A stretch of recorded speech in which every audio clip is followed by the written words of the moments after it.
where the early indication is that Christy Kelly drove her vehicle through this T intersection and over that little hill right there and into a private lake. A fight broke out, and then they said that the fight turned into a brawl and spilled out over into the AMC parking lot. For a thief in Newburgh last night, it was easy as opening up a door. But this wasn't the only car broken into. We'll tell you just how many. The story coming up at 4. Sheriff Williams simulates a traffic stop wearing the body camera. Good afternoon. The reason I stopped you today is you were driving a little bit too fast. Can I see your driver's license registration, please? Sure. It's getting a little bit slick out here. Hear what Tri-Staters have to say about road conditions. Story coming up at 10. I can hit, I can spin you around. We can do it all over again, have another dance, go down. And since there's no sidewalk, they're forced to walk on the side of the road, which is exactly where the pothole is. House, whenever we first showed up here today, the man immediately ran into the backyard, grabbed that blue tarp, and laid it over something in the backyard. Well, what's your favorite Christmas song? Yeah, let's put the mic on you for a change. I'm dreaming of a white Christmas. Oh, that's good. Of Bosse High School in early December. Today the roads are fine. The ice and snow have melted, but the cost of that cold weather is still lingering around for the EVSC. This probable cause affidavit details what investigators have discovered since speaking with several witnesses. Earlier, there was a sign that just said bump, which for some drivers was not enough warning for what was ahead. Officers say a man claimed to have overpaid an escort, and when he asked for his money back, she said no.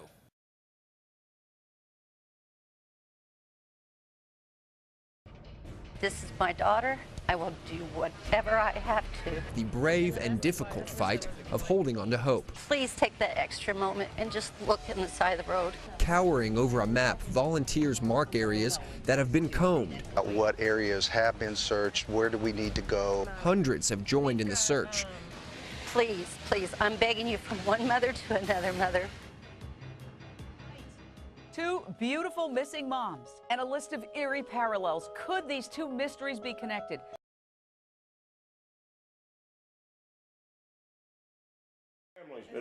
Ronald Higgs met Joelle Lockwood for the first time Thursday evening when he went to visit his ex-wife Kendra Tooley and her companion Ricky House at this trailer in Stewartsville. She slid over on the couch beside me and says, I've got a girl back here in a cage.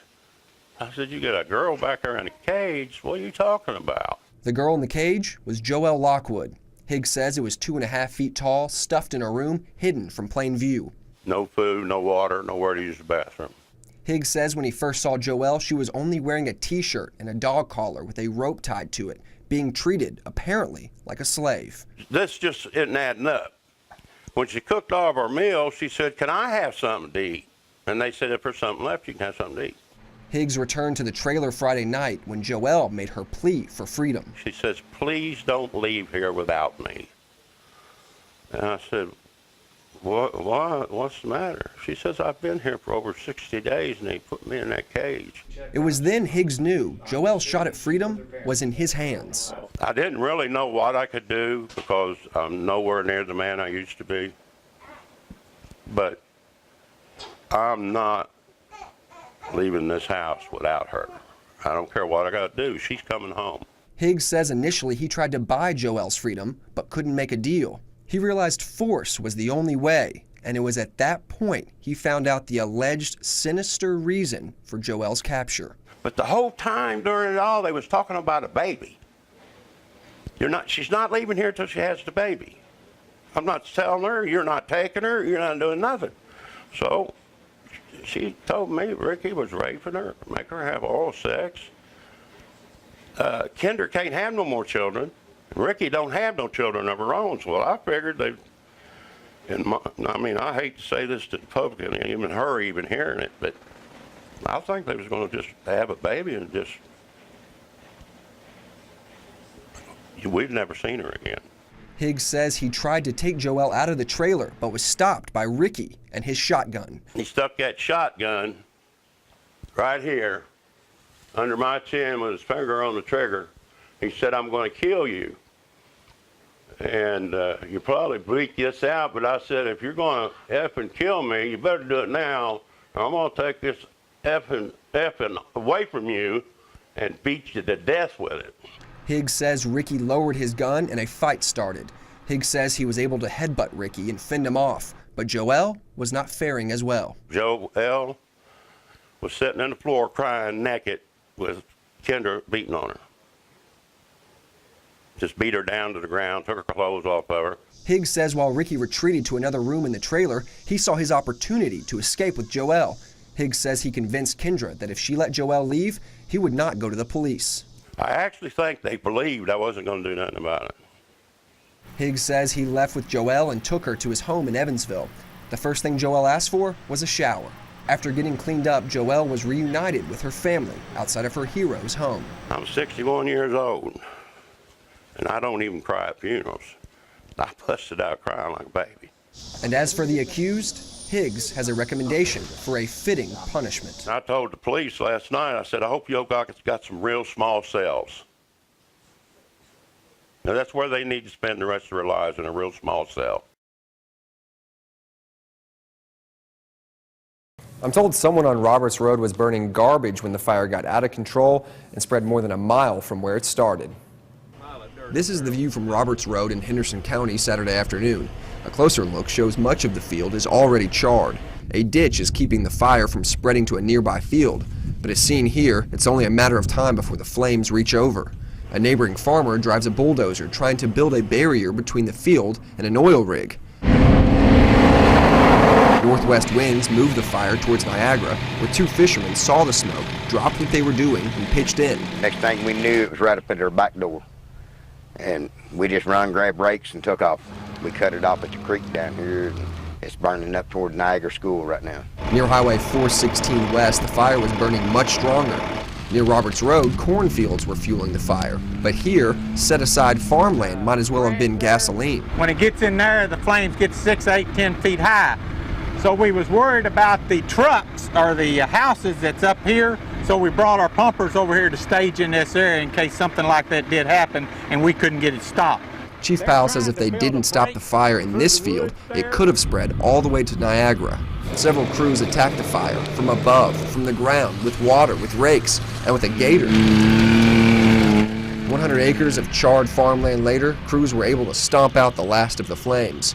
A burn ban is in place in Henderson County from 6 a.m. to 6 p.m. to try to prevent something like this from happening again.